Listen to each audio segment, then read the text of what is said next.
Bumili ako ng 3 pirasong tulingan, 180. Ngayon, ang gagawin ko dito, lilinisan ko. Galan ko siya ng ganyan. Ayan, tanggalin natin. Then, yung buntot. Yung buntot, gaganyanin natin kasi ito doon nagkaano ng allergy. Ayan, tanggalin natin yung buntot. Tapos, kailangan malinis na malinis.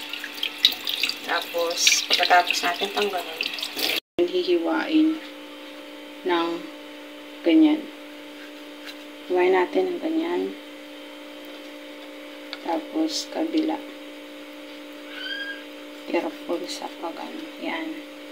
Tapos, ang gagawin natin, pag-flat natin. Ayun.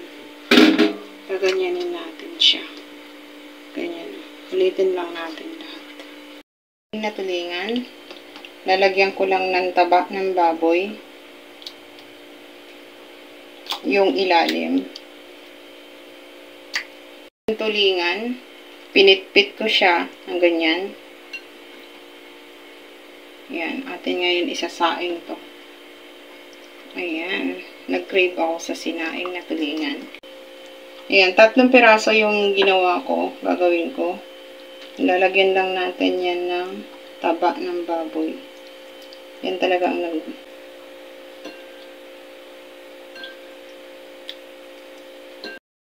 bawang, sibuyas. May own version ito ng sinaing. Tapos mag-a-add ako ng dry na kamyas.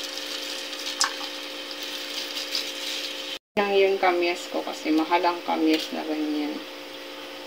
Tapos mag-a-add lang ako ng salt, mga 1 teaspoon na salt, vinegar. May own version to ng ng sinaing na tulingan. Mag-a-add tayo ng toyo. Kunti lang.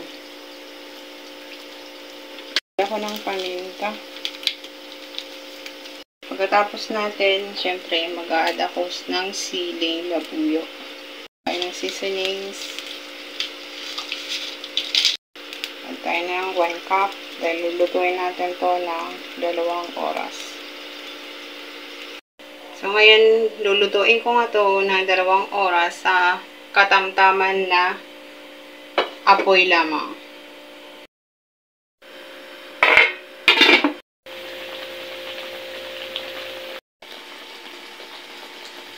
Sinaing na tulingan. Yum, yum, yum. Mahinang apoy lang yan. 2 oras. Sinisprada ka, sinaing na tulingan. Kain na. Ready, ready na. Ang bango.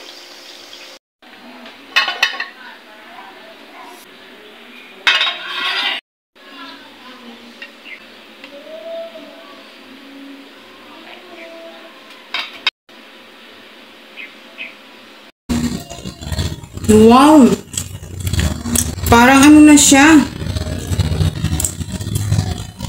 Itong tulingan. Sobrang sarap.